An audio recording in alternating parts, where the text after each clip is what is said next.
So as Jo said, I have no slides. I will try to keep this brief so there is time in my slot for questions. I think on Discord there is a transcript of this talk, which I've pre-written because I'm not in the... I'm in a slow meltdown, let me put it that way. So as Jo said, Els will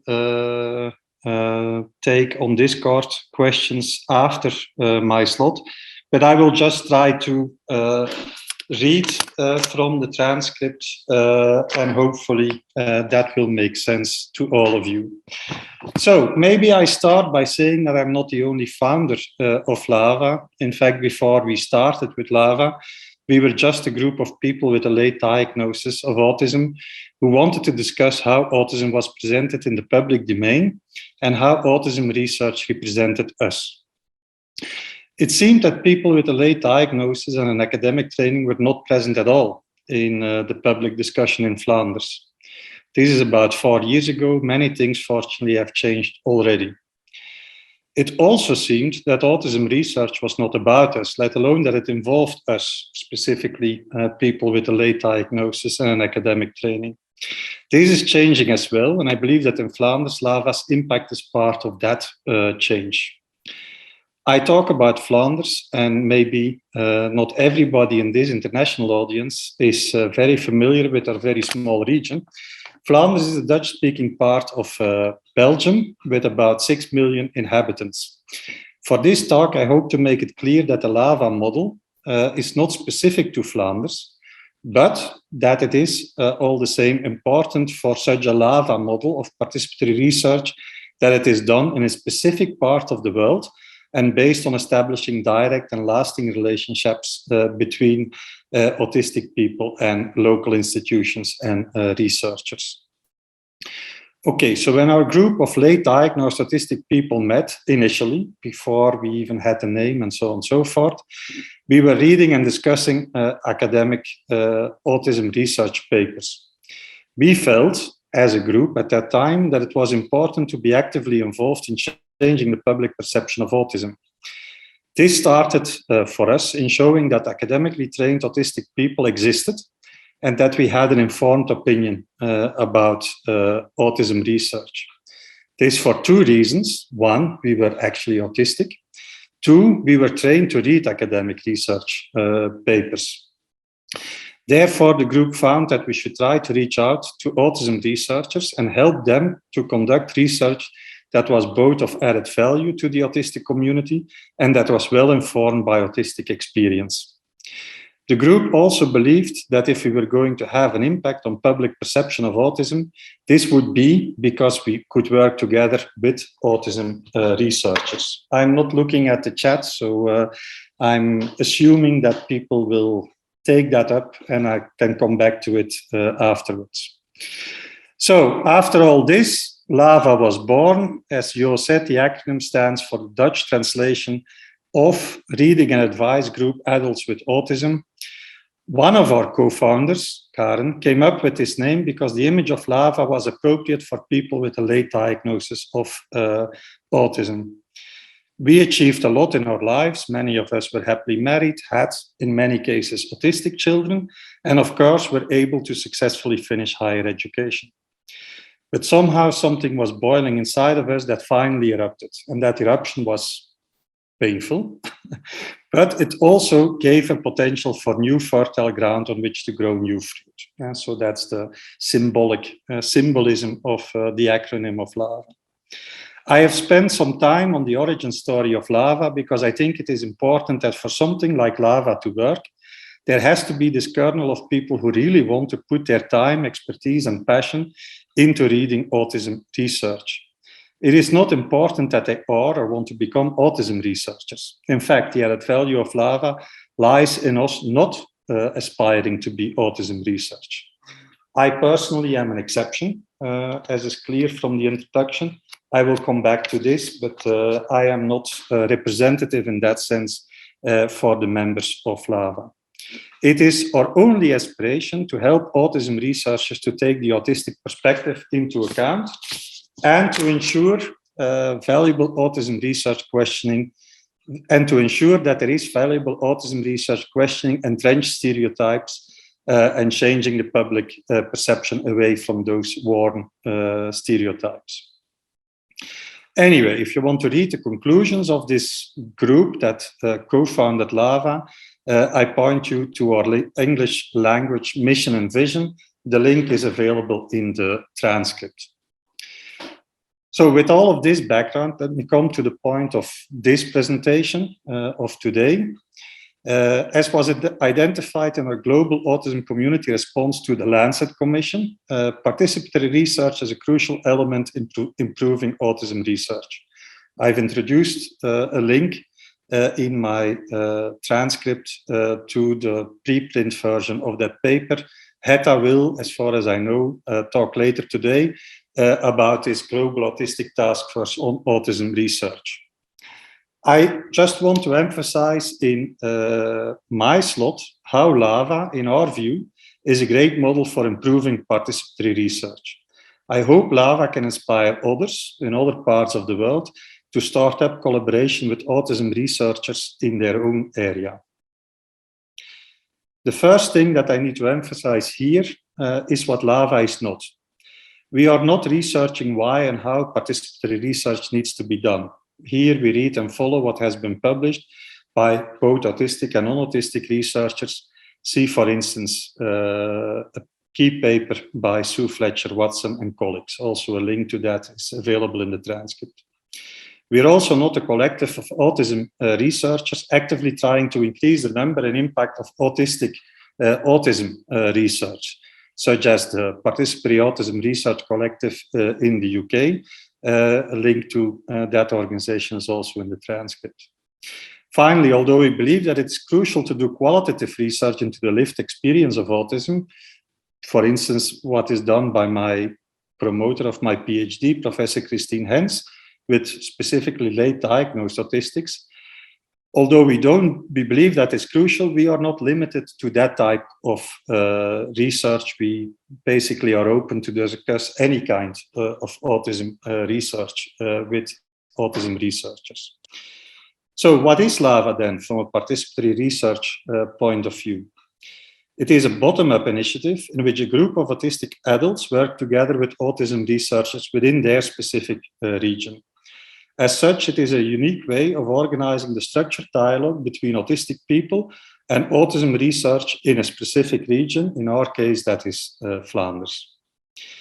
We have explained what kind of activities we do in a longer presentation during AutMinds in 2020 that I gave together with Els van Beneden, who is also in the audience and on Discord. I refer to the details of what we do and how we do it to the YouTube recording of that presentation. A link is provided in the transcript. And as I said, that I gave together with Els, who actually leads our not-for-profit organization. Just to focus on the key thing that we do, and that is that we organize reading sessions where our members first read some piece of autism research and then discuss with an autism researcher about this. This can be about a published paper in the researcher's field, about a work in progress of these researchers, or it can be a discussion on a write-up of their funding proposal or their experimental paradigm. The autism researcher then takes the comments or questions of the LAVA members with them in their future research. And in most cases, actually in almost all cases that we have done, they actually actively use the feedback from the LAVA members in changing their paradigm or changing the way they address things in their paper and so on and so forth. These reading sessions are the core of our activity.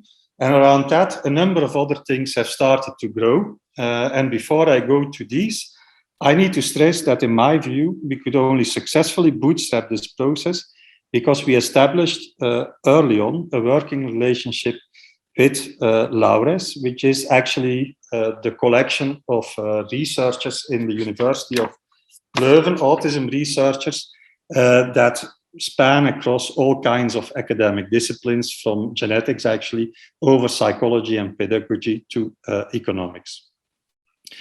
Here, and I introduced that before, here it was probably important that I myself was fortunate enough to become an autism researcher in my specific discipline, which is philosophy.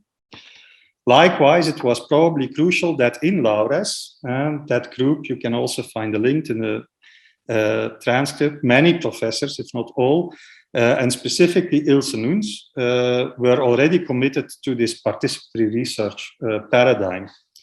If you try this at home, it may help to look for an academic contact like this, or a group like this, and work for a while like we did as active contributors to the standing meeting of such an autism research group that is welcoming the input of autistic people. So however important this bootstrapping may be, after a couple of years, LAVA now flies alone. We are spontaneously contacted by researchers of other universities to discuss their research. Increasingly, these discussions are about their research questions for funding proposals or about a hypothesis they want to check experimentally. This means that the more we are an accepted part of the autism research landscape in Flanders, the more we can influence the research early on in the research cycle. Ultimately, we hope to directly impact research priorities as funded by the Flemish Agency for Scientific Funding. Again, for examples of the type of sessions and their impact, refer to the Outminds presentation that I mentioned a while ago. So we have these reading sessions and what I explained, and it is anchored in this core activity that we build increasingly diverse other activities representing autistic adults in scientific and government advisory organisms. And that we are invited to speak, for instance, to teachers working with autistic children or professionals working with autistic people who are less privileged than the typical LAVA member from a standard educational ability point of view. We also have published some of our reflections in academic journals, as well as this year organized a symposium with a live symposium post-corona with almost 80 people present. And that symposium was on the very topic of participatory research, and it included a number of autism researchers and a number of autistic people speaking. Unfortunately, the recordings and the papers that I'm talking about are all in Dutch. So at this time, it is impossible to share them with an international audience. Then we should have the effort and the expense of subtitling them in English, which currently we cannot do. I could probably talk for an hour on the content of the reading sessions and other activities that have grown alongside it, but I won't do that because I want to leave time for questions. So let me close with a short overview of our strengths, weaknesses, opportunities, and threats. Strengths. The bottom-up way of organizing means that our members are in a way the autistics next door, meaning they are typically not activists with an already formed opinion on the way to understand things like neurodiversity or questions related to autism and disorder or disability. It also means that by and large, we can avoid the confrontational mode, which sometimes is there, understandably, between traditional autism research and autistic activism. Obviously, there are moments of tension when we discuss with researchers, but at least here in Flanders, and maybe that is part of the difference in nuance in the survey as well. Obviously, there are moments of tension, but at least here in Flanders, autism researchers are trying to leave behind them what was bad in traditional autism research. Then the weaknesses. All of that said, we are a group of autistic adults with an academic training, and in this way, very privileged with respect to others in the autistic community. We are also mostly white and from a privileged background in a very privileged European region.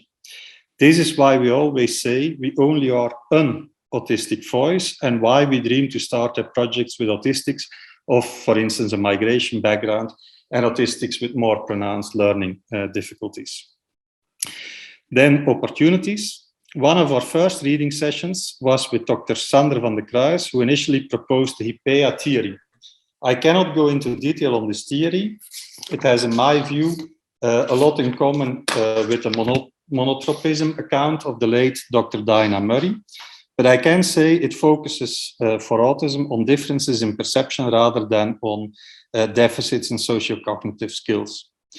Given our LAVA members did find this to provide a background for their autistic commonality and diversity, we could exploit these theories to build bridges within the autistic community against the many attempts of neurotypical people to divide the autistic community according to neurotypical standards of ability. And then finally, threats. It is good to close on a message of humility. Although we have achieved a lot and we are proud of it, it is difficult to keep up the good work and expand our activities. In the end, it's crucial, certainly in an organization of autistic people, to be able to spread the effort and give enough breathing space to the people taking up the organizational work. Here, we are not out of the woods yet with LAVA, and we still need to find ways to spread the effort without threatening the self-care of others. So, thank you for your attention, and I hope there is indeed still time left, that there is time for questions. You can, if you're interested, you can look up my research on autism, but then be reminded that these are my researcher opinions and not necessarily LAVA opinions. Thank you.